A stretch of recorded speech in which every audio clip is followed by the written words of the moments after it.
Buenos días a todos. Ya nos hemos visto en clase, pero agradecer este momento que nos brinda Manuel García Félix, alcalde de La Palma del Condado, con motivo de la celebración del Día de la Constitución, mañana 6 de diciembre, pues nosotros ya hemos estado celebrándolo, trabajando un poco sobre ella, reflexionando, y hemos querido tener esta oportunidad.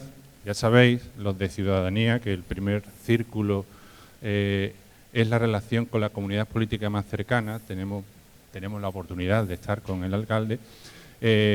Sabemos que gracias a esa relación con la comunidad política que tenemos más cerca, tenemos una relación, unos derechos, unos deberes. Hay otros círculos mayores y hablamos a nivel nacional y hablamos de la Constitución y de los derechos, deberes a nivel constitucional, nuestras responsabilidades, las responsabilidades de ellos a nivel político. Hemos reflexionado de muchas cosas, lo habéis hecho también en distintas asignaturas, y no queríamos perder esta oportunidad de hablar con alguien que se dedica a eso y que está en el círculo más cercano a los ciudadanos de a pie. Así que desde el colegio agradecerte, Manolo, que estés disponible a cosas que te pedimos y además acercarnos un texto y una constitución que hay que celebrarla. Pues sí. Yo digo que es como el aire, ¿no? Si no se sabe que está, pero cuando no está o cuando no funciona es como si nos faltaba el aire cuando lo notamos, ¿no? En la salud. Exacto. Hoy hay que defenderla y hay que desde el día a día pues trabajar por ello, ¿no? Muy bien. Sí, muchas gracias. Pues perfecto, muchas gracias a usted. Muy bien. ¿Qué tal? Pues hablando en nombre ya del Departamento de Lengua y de Sociales del Colegio Institucional del Carmen, pues queremos también reiterar el agradecimiento de nuestro director y bueno, pues sin más darte la palabra y bueno, nuestra intención siempre ha sido en todos los proyectos y trabajos que hacemos pues sentirnos cada vez pues más españoles, más orgullosos de serlo, de nuestra Constitución, por supuesto, y bueno, colaborar en lo que se pueda, darla a conocer y en profundizar en ella, ¿vale? Así que muchas gracias. Muy bien, muchas gracias. Yo tengo el título. Gracias, Emma. Bueno, ¿sí? ¿Pueda? Bueno, pues nada, buenas tardes. Sois de tercero y cuarto de la ESO. Yo voy a hacer una intervención sobre la Constitución, pero voy a hacer preguntas, ¿eh? Después me he enterado que me las vais a hacer a mí, pero yo voy a ir haciendo preguntas con la intención de que, bueno, se contesten en la medida de las posibilidades y de lo posible. Veréis, sobre el edificio democrático se soporta la Constitución. Y la Constitución es un elemento, que lo vemos ahí, normativo, que garantiza el consenso y que garantiza un régimen de derechos y de libertades. Esa es la gran noticia. Y como me decía antes vuestro director, es como el oxígeno. No se ve, es transparente, pero está ahí. Y regula nuestra necesidad vital del ordenamiento jurídico y del comportamiento democrático de nuestro país. En Ávila, en cierta ocasión, en la Catedral de Ávila, que es una catedral gótica, paseando por su claustro, vi un día dos lápidas sepulcrales, en una ponía Adolfo Suárez y en otra Sánchez Albornoz. Sánchez Albornoz fue el presidente del Congreso en la Segunda República. Adolfo Suárez, el primer presidente del gobierno en el periodo democrático. Y ponía una frase en medio: la reconciliación fue posible. Ahí se reduce el sentido, el motivo y la causa fundamental de nuestra Constitución, en que hay una reconciliación. Y yo quiero hablaros desde tres perspectivas. Una primera perspectiva de antecedentes históricos. Una segunda perspectiva del proceso constituyente. Y una tercera perspectiva sobre el contenido que tiene nuestra Constitución, de manera muy general, pero voy a intentar ser expreso en todo lo que exponga. Primero, antecedentes históricos. La primera Constitución, ¿en qué año se hizo en España? A ver, 1812, efectivamente, en Cádiz, la Constitución Liberal de las Cortes de Cádiz. Os voy a decir una cosa. Hubo antes un texto constitucional. En 1808 está el Estatuto de Bayona, pero no se promulgó y no se llevó a efectos. Todos sabemos que después del motín de Aranjuez, Fernando VII y Carlos IV abdican a Napoleón. Napoleón le da el gobierno del país a Pepe Botella, a su hermano, a José I Bonaparte, y desde Bayona hace el Estatuto Real. Este estatuto no entra en vigor, y sí entra en vigor el 19 de marzo, y por eso le dicen que la Pepa, efectivamente, porque es el día de San José. Y el 19 de marzo de 1812 entra en vigor en Cádiz. ¿Y por qué en Cádiz? Porque, claro, la capital de España estaba en Madrid. ¿No os habéis planteado nunca esa duda? ¿Sí? Efectivamente, me están cantando. O sea, era el punto más lejano de donde estaban los franceses y casi los diputados salieron hacia Cádiz porque era el punto donde podrían coger barcos si la invasión llegaba allí y tenían que exiliarse. Pero primero fue en San Fernando, en 1810, en el teatro, que hoy es el Teatro de San Fernando. Conocéis el pueblo de San Fernando. Se llamaba Isla de León y San Fernando se le puso luego en memoria de Fernando VII. Por eso había un cantador que se llamaba el Camarón de la Isla, porque era de la Isla de León, era de ese pueblo. En 1812 se promulga es el primer catálogo de derechos, es el Estado liberal, es el régimen de libertades, es la soberanía nacional la que está ahí, en 1812. Luego, transcurrido el tiempo, hay un primer periodo que es este de las Cortes de Cádiz. Un segundo periodo que es el isabelino. Muere en 1833 Fernando VII y Martínez de la Rosa, un gran político, hace el Estatuto Real de 1834. Ese Estatuto Real no entra en vigor. Sí entra en vigor la primera Constitución del periodo isabelino de 1837. Y esta Constitución era de corte liberal porque la hace Argüelles, que era un político de la época de corte, digamos, progresista. Y esta Constitución dura hasta 1845, ojo, seguimos en el periodo isabelino de la regencia de María Cristina, dura y se hace una Constitución moderada, que la hace Narváez. Y luego, posteriormente, viene una en 1857 que le dice la non nata porque no entra en vigor. Y ahí acaba el periodo isabelino, segundo periodo del constitucionalismo de nuestro país en el siglo XIX. Una constitución se hace sobre los escombros de la otra. Y no hay, digamos, un sentimiento democrático en los políticos que la hacen. Y hay que reconocerlo, porque si la hubiera habido, no se hace una constitución con un sentimiento liberal, con un sentimiento moderado, con un sentimiento progresista, sino una constitución consensuada. Porque el consenso es lo que caracteriza la Constitución que nos rige desde 1978. Luego viene una tercera época que es el sexenio revolucionario. En 1868, ¿qué es lo que ocurre en España? Ocurre que se tiene que ir la reina Isabel II. Y eso es la consecuencia también de la primavera de los pueblos en Europa de 1848, donde se reunifica a partir de Garibaldi Italia, donde se tiene que exiliar el rey Luis Felipe. Luis Felipe es nuestro grande. Luis Felipe de Francia se tiene que exiliar a Inglaterra, viene el duque de Montpensier, a España, y donde se hace una constitución de corte liberal en 1869 muy influyente en la nuestra, porque se habla ya del aspecto bicameral, es decir, Congreso, Senado. Hasta ahora había habido una conjunción rey-parlamento, pero ya aparece porque aparecía en la Constitución de la Revolución Francesa de 1791 ese aspecto, porque aparece en la Constitución inglesa con la Cámara de los Lores y la Cámara de los Comunes, porque aparecía en 1787 en la Constitución de los Estados Unidos con el Senado y la Cámara de Representantes. Pues esa es la idea que se trasplanta al Estado español y que se recoge con Congreso y Senado en la Cámara, en la Constitución de 1869. En 1873 aparece otra Constitución, fijaros qué inestabilidad. Es que esta es la clave por la cual nosotros tenemos que estar muy orgullosos del texto constitucional nuestro.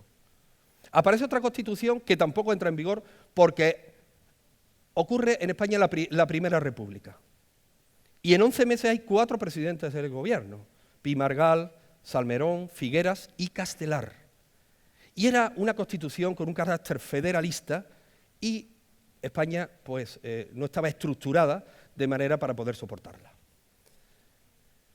Aquí acaba el periodo del sexenio revolucionario, porque luego hay un golpe de Estado del general Martínez Campos en Sagunto y se establece un régimen de turnismo entre el Partido Liberal y el Partido Conservador, entre el partido de Cánovas del Castillo, había escuchado hablar de ese político, y el partido de Prase de Mateo Sagasta, liberal conservador.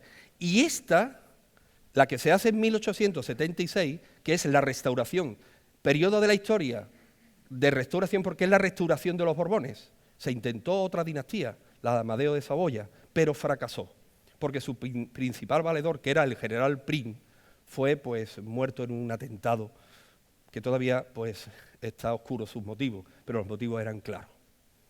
Luego, hay que decir que esta Constitución de 1876, que alterna los partidos liberales y conservadores, es la más duradera hasta ahora de la historia de España, porque dura hasta 1931, veréis.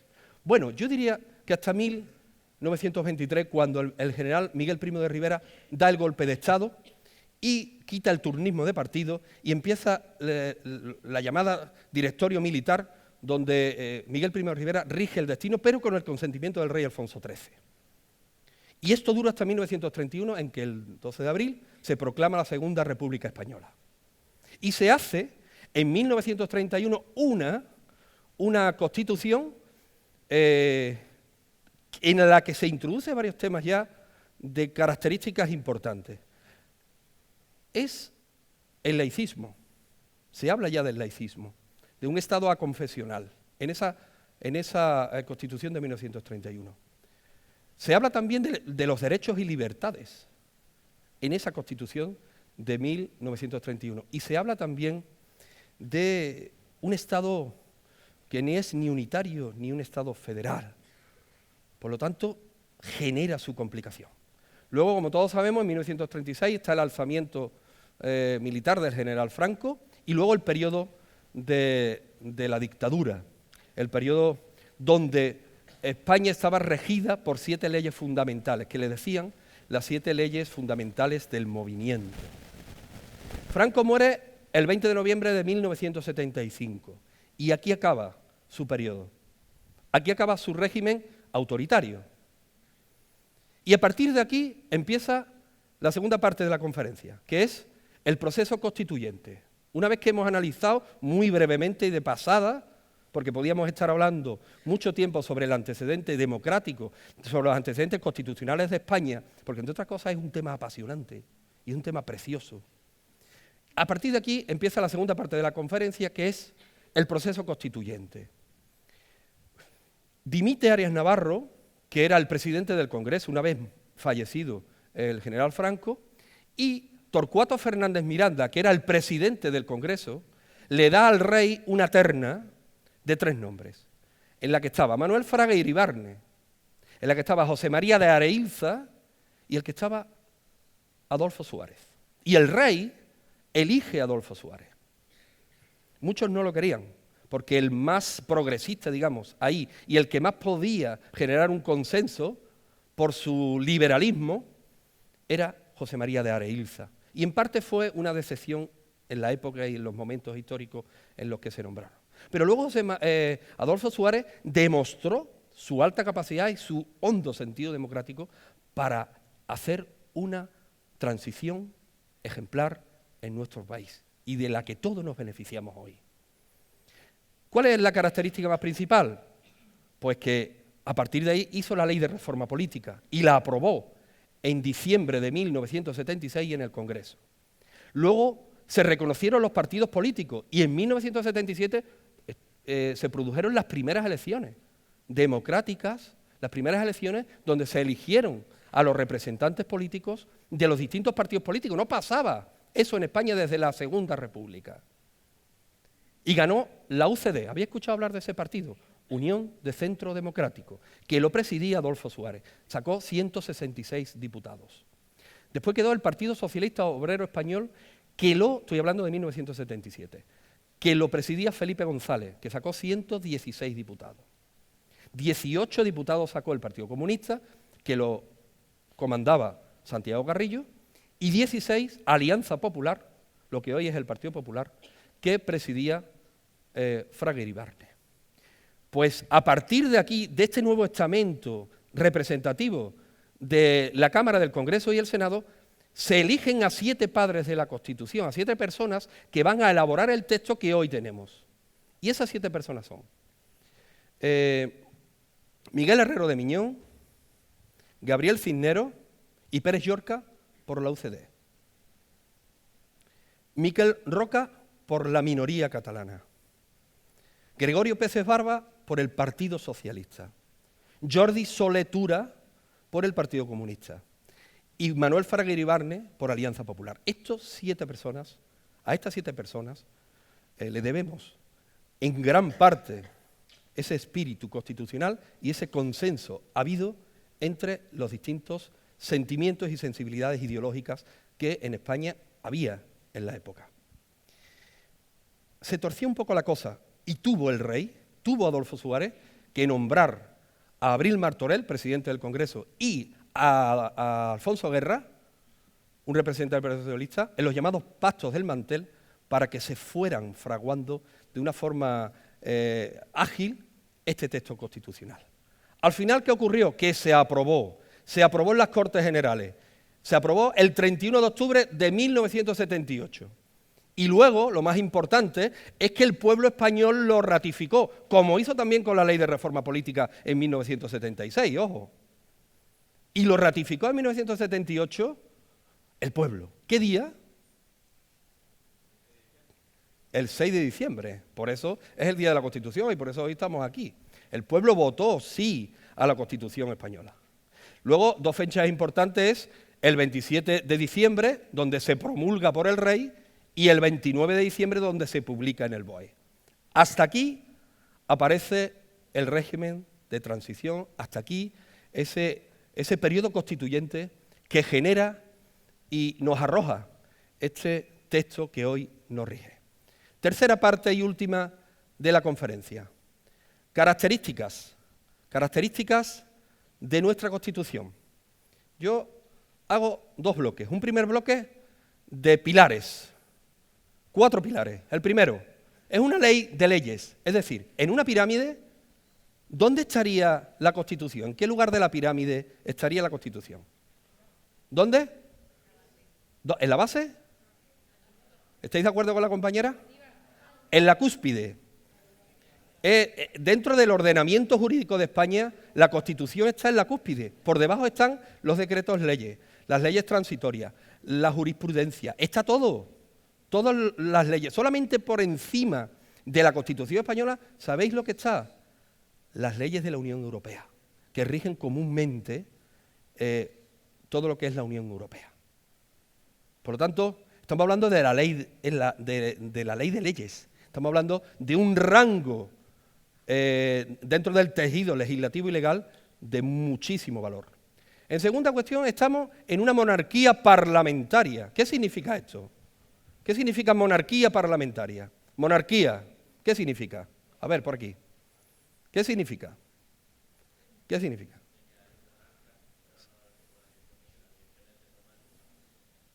¿Que hay qué? Bien, monarquía es que hay una familia real, monarquía es que no hay república. Y en el título 2 de la Constitución está regida la familia real y nos dice que hay una familia que es la que obtiene ese título de monarquía y que no es república. ¿Y parlamentaria? Pues que no es presidencialista, sino que el pueblo participa, no solo votando, que por supuesto, sino además pueden hacer las leyes. Y hay una conjunción importante de los estamentos de la división de poderes, sistema liberal, poder ejecutivo, poder legislativo y poder judicial, que colaboran con la monarquía. Es que este detalle es importante.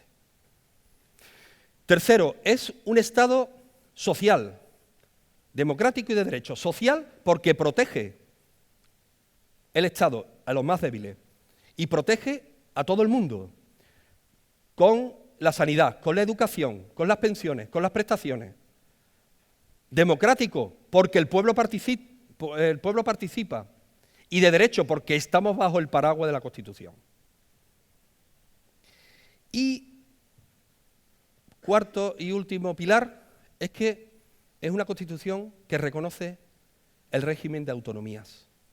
Pero además no reconoce solo las 17 autonomías, que lo dice en el capítulo 2 y en el título 8 de la Constitución, sino que además a cada autonomía le reconoce su autenticidad de lengua, de bandera, de idiosincrasia. O sea, estamos ante un verdadero baluarte, ante un tejido normativo sensible con la cultura y con la identidad de España, que está unida desde 1512, cuando se anexionó a Castilla y Aragón el Reino de Navarra. ¿Y cuáles son las características? Son 5, fundamentalmente. Son muchas, pero yo destaco 5. Es que es un reglamento escrito y codificado. Tú entras en Google y te encuentras la Constitución, además inalterable. Nadie puede modificar nada. Eso no existía antes. Los textos constitucionales no se promulgaban. Nadie sabía en qué consistía la Constitución. Nadie.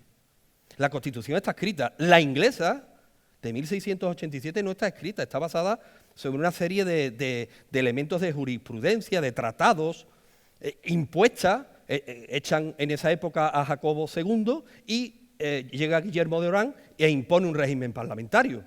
Ojo. Está basada en la de la Revolución Francesa, está basada en la de Estados Unidos y está basada también nuestra Constitución en una muy importante, la de 1831, que es la belga. Es extensa, como segunda cuestión, y es extensa porque tiene 169 artículos y 10 títulos, más un preliminar y al final disposiciones transitorias, adicionales, derogatorias. Por lo tanto, estamos hablando, por ejemplo, la de 1845 que hizo Narváez, moderado, tenía 80 artículos.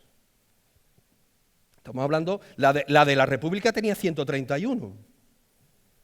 Por lo tanto, estamos hablando de un texto extenso y sobre todo popular, porque la votó el pueblo. El pueblo dijo sí a la sensibilidad, al sentimiento y a ese catálogo normativo que nos garantizaba la soberanía nacional y que nos garantizaba pues precisamente el régimen de libertades que hoy disfrutamos. Es rígida, y es rígida porque es muy difícil cambiarla. En los artículos finales 167, 168 y 169 vienen las dos maneras, más flexible y menos flexible, de cambiarlas. Pero también es elástica y consensuada, es decir, también se deja cambiar y adaptar a los nuevos tiempos. Porque cada vez que se exija, porque así se crea conveniente y porque haya consenso, por eso es consensuada, porque está todas las sensibilidades políticas reflejadas en ese texto, pues se cambia. ¿Cuántas veces se ha cambiado la Constitución? 2 veces.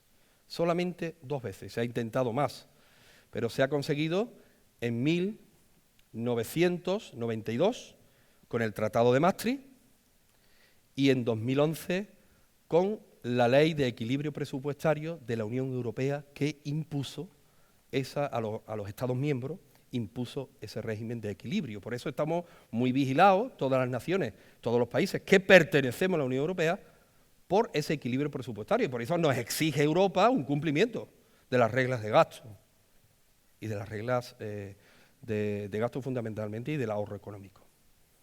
Se ha intentado más veces. Se ha intentado con lo del rey. La sucesión de la corona es masculina. El rey tiene 2 niñas, lo cual es un tema que se está intentando cambiar. El Senado también se ha intentado, porque el Senado es la Cámara de Segunda Lectura, es la Cámara de Representación Territorial y muchos dicen que es insuficiente su labor y hay que dar o dotarla de otras características que le den más enjundia de cara al proceso legislativo de nuestro país. Y sobre todo que es consensuada. El consenso y lo popular es lo que marca realmente ese texto que vemos ahí reflejado en esa foto. Yo empecé hablando una cosa, que sobre el edificio democrático se asienta la Constitución. Y gracias a ese consenso, la reconciliación fue posible. Yo estoy a expensas de ustedes para que me preguntéis lo que queráis. ¿De acuerdo?